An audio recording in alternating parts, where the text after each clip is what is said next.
Hello friend, answer writing के इस vlog में आपका स्वागत है। ये मेरा पहला व्लॉग है आंसर राइटिंग से रिलेटेड। ऐसे ही आंसर राइटिंग में आगे भी करता रहूँगा। इसके लिए आप मेरे वीडियो को लाइक कर दीजिए, चैनल को सब्सक्राइब कर दीजिए। Highlights the reason for the need for police reforms in India, इसके ऊपर मैं आंसर राइटिंग करूँगा। करते हैं अपनी आंसर राइटिंग को स्टार्ट।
हेलो गाइस, तो फाइनली हमारी आंसर राइटिंग जो है वो एंड हो चुकी है ना। तो मैंने क्वेश्चन आपको पहले ही बता दिया है। आप उस क्वेश्चन को देख के अब आंसर आपने अगर सोचा हो तो ठीक है, अगर नहीं सोचा हो तो मैं आपको बताता हूँ आंसर कैसे लिखा जाता है। तो मैंने स्टार्ट किया है, ये 250 वर्ड्स में लिखना था और 15 मार्क का क्वेश्चन था।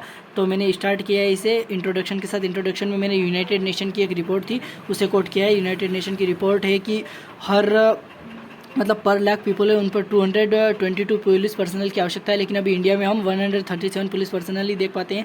तो उससे मैंने अपने इंट्रो को स्टार्ट किया है, जो कि एक बेटर इंट्रो है। अगर आप किसी कमेटी के साथ या किसी रिपोर्ट के साथ, किसी लेटेस्ट डेटा के साथ या रिसेंट एग्जाम्पल के साथ अगर आप अपने क्वेश्चन को स्टार्ट करते हैं तो वो एक अच्छा इम्पैक्ट डालता है एग्जामिनर के ऊपर, और आपको जो मार्क्स मिलने के जो संभावना है वो भी ज़्यादा बढ़ जाती है ना। तो आप और आगे भी मैं आपको बताता हूँ, उससे पहले आप इस वीडियो को लाइक कर दीजिए और चैनल को सब्सक्राइब कर दीजिए, क्योंकि मैं ऐसे ही आंसर राइटिंग के टिप्स और ट्रिक्स इस चैनल पर लाता रहूँगा।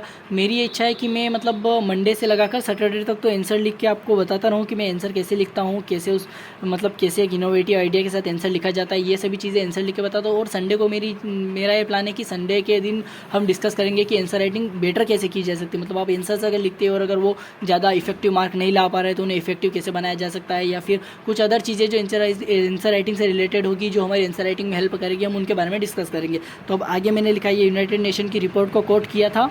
उसके आगे मैंने लिखा है कि need for police reforms in India, जो पुलिस रिफॉर्म है उसके लिए क्या क्या पुलिस रिफॉर्म की आवश्यकता क्यों है, या पुलिस रिफॉर्म के लिए हमारे भारत में क्या क्या नीड्स है। तो पहला है नीड हमें क्यों है, तो पहला है कि कॉलोनियल माइंडसेट है। पुलिस पर्सनल का जो माइंडसेट है वो हमें कॉलोनियल देखने को मिलता है, क्योंकि कॉलोनियल टाइम पे जो अंग्रेज आए थे, ब्रिटिशर्स, उन्होंने राज किया और तभी कॉलोनियल टाइम से वो पुलिस परफॉर्म करके गए थे। तो उसी समय का जो माइंडसेट है वो आज भी हमें देखने को कहीं कहीं मिल जाता है। उसके बाद चेंजिंग नेचर ऑफ क्राइम, जैसे क्राइम जो है वो पहले जो चोरी होती थी या किसी की पिटाई कर दिया है, ऐसी ये चीज़ें आज भी होती है, लेकिन उससे एडवांस क्राइम भी होने लगे, जैसे साइबर क्राइम, डिजिटल क्राइम। ये जो चीज़ें हैं ना, ये साइबर अटैक, डिजिटल क्राइम्स, ये चीज़ें हैं ना, ये बढ़ने लगी वो। और उनको टैकल करने के लिए हमारे पास ट्रेनिंग नहीं है प्रॉपर, तो लैक ऑफ ट्रेनिंग भी एक इंपॉर्टेंट फैक्टर है। उसके बाद आगे मैंने चौथा पॉइंट लिखा है कि लैक ऑफ इंफ्रास्ट्रक्चर, जो इंफ्रास्ट्रक्चर है हमारा वो भी अच्छा नहीं है। पुलिस स्टेशन बहुत जगह देखेंगे बहुत जर्जर हालत में मिलते हैं। And less number of police station, और पुलिस स्टेशन भी बहुत कम है। बहुत सारे गाँव में देखा होगा आप, 4 5 6 गाँव में एक जगह पुलिस स्टेशन है, उसमें फिर पुलिस कर्मचारी नहीं मिल पाते हैं टाइम से। तो वो क्या है कि एक अच्छा इंटरेक्शन नहीं बन पाता है। उसके बाद political interference is very high. Political interference आपने देखा होगा कि कोई गया तो नहीं और वो बोल के कुछ भी बोल के बाहर निकल गए। जैसे मेरे चाचा विधायक है, सबसे ऑफन डायलॉग है, सॉरी फॉर दैट, बट जैसे कि वो कुछ भी मतलब उसकी कहीं पॉलिटिकल में पहचान है तो पॉलिटिकल है वो क्रिमिनलाइजेशन हो गया था, मतलब जो पॉलिटी में बहुत सारे क्रिमिनल हैं तो इसके क्रिमिनल्स, मतलब मैं ये नहीं बोलना चाहूँगा कि पॉलिटी में क्रिमिनल है, लेकिन हाँ कहीं ना कहीं पॉलिटी क्रिमिनल्स को सपोर्ट तो करती ही करती है ना, ये आपको भी पता है। छठा है ट्रेडिशनल और आउटडेटेड लॉ, मतलब जो आउटडेटेड लॉ है, जैसे हमारी आईपीसी 1816 में फॉर्म हुई थी तो वो भी एक आउटडेटेड हो गई है। इलीगल डेथ इम्प्रिजनमेंट, मतलब जो हमारी जो जेल होती है उनमें, ये इन है ना, तो जेल होती है उनमें भी मतलब इलीगल डेथ कर दी जाती है किसी के कहने पर या पॉलिटिशियंस के कहने पर। जैसे फेक एनकाउंटर हम देखते रहते हैं कि इसका एनकाउंटर कर दिया गया, फेक था, ये वो था, बहुत सारी डिबेट चलती रहती है और बाद में उनका कोई कंक्लूजन तो नहीं निकल पाता, लेकिन वो डिबेट चलती रहती है कि अनलीगल था, लीगल था, है ना। तो वो फेक एनकाउंटर भी बहुत बार कर दिए जाते हैं। उसके बाद उनको वे फॉरवर्ड करने के लिए मैंने पहले लिखा है कि सबसे जो मेन इंपॉर्टेंट फैक्टर है वो यही है कि रिड्यूस पॉलिटिकल इंटरफेरेंस। अगर हम पॉलिटिकल इंटरफेरेंस को अगर हमारी पुलिस में रिड्यूस कर देंगे तो वो हमारे लिए एक बेटर अपॉर्चुनिटी होगी और हमारी पुलिस एक इफिशिएंट वे में काम कर पाएगी। उसके बाद मैंने लिखा है डिजिटल वेपन प्लेस ऑफ लाठी, जैसे कि जो ट्रेडिशनल लाठियाँ आजकल यूज़ की जाती है ना, तो उसके लिए हम डिजिटल वेपन्स को भी तो यूज़ कर सकते हैं। जैसे एडवांस कंट्री, जो डेवलप्ड कंट्री है, उनसे सीखकर कुछ डिजिटल वेपन्स का यूज़ कर सकते हैं। उसके बाद प्रॉपर ट्रेनिंग प्रोवाइड करवा सकते हैं। उसके बाद मेड पुलिस स्टेशन डिजिटल, मतलब जो पुलिस स्टेशन है उनको डिजिटलाइज कर सकते हैं, जैसे कि कुछ मतलब उनमें ऐसी कुछ सुविधाएं दे सकते हैं जो डिजिटल चीज़ों को समझने में काम आए। जैसे साइबर क्राइम की ट्रेनिंग दे सकते हैं और साइबर क्राइम से निपटने के लिए पुलिस स्टेशन में अगर छोटा मोटा कोई क्राइम है तो उसे निपटने के लिए पुलिस स्टेशन में कोई मतलब ऐसा होना चाहिए डिपार्टमेंट एक, तो इसके लिए हम पुलिस स्टेशन को भी डिजिटलाइज कर सकते हैं और साइबर क्राइम की है उसको भी मतलब ट्रेनिंग प्रोवाइड कर सकते हैं ट्रेनिंग के टाइम में। उसके बाद एम्प्लॉय पुलिस पर्सनल, मतलब पुलिस पर्सनल को एम्प्लॉय कर सकते हैं, क्योंकि 137 अभी करंट टाइम में है हमारे पास और 222 चाहिए हमें, तो उसके लिए हम पुलिस पर्सनल को एम्प्लॉय करेंगे तो हमारे देश में एक एम्प्लॉयमेंट अपॉर्चुनिटी भी जनरेट होगी और पीपल टू जो पुलिस है उनका इंटरेक्शन भी जो हेल्थी है वो होगा।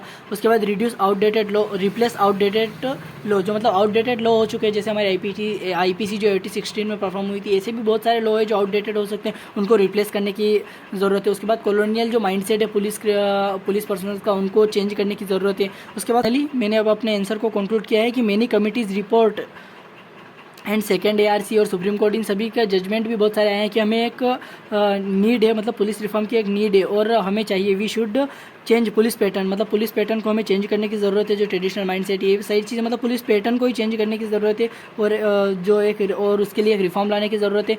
और कुछ पुलिस में जो अनलीगल एक्टिविटीज़ होती है जो पुलिस द्वारा की जाती है उनको चेंज करने के लिए भी इसमें कुछ अमेंडमेंट्स लाए जा सकते हैं। तो ये था मेरा आज का आंसर और ये इसका कंक्लूजन है। मैंने इंट्रो से स्टार्ट किया था, ये फाइनली अभी कंक्लूड हो चुका है। तो ये मेरा आज का आंसर था। तो आई होप आप सभी को ये सीरीज़ अच्छी लगी होगी और आपकी आंसर राइटिंग में कुछ ना कुछ तो हेल्प होती ही होगी इस सीरीज़ से। तो आगे ऐसे ही और आंसर पाने के लिए आप इस चैनल को सब्सक्राइब कर सकते हैं। बाकी मैं कोशिश करूँगा एटलीस्ट मंडे से सैटरडे रोज़ आंसर राइटिंग करके आपको बताऊँ और संडे को आपके साथ टिप्स और ट्रिक्स जो है वो शेयर करता रहूँ आंसर राइटिंग से रिलेटेड। तो थैंक यू फॉर वॉचिंग, मिलते हैं नेक्स्ट टाइम।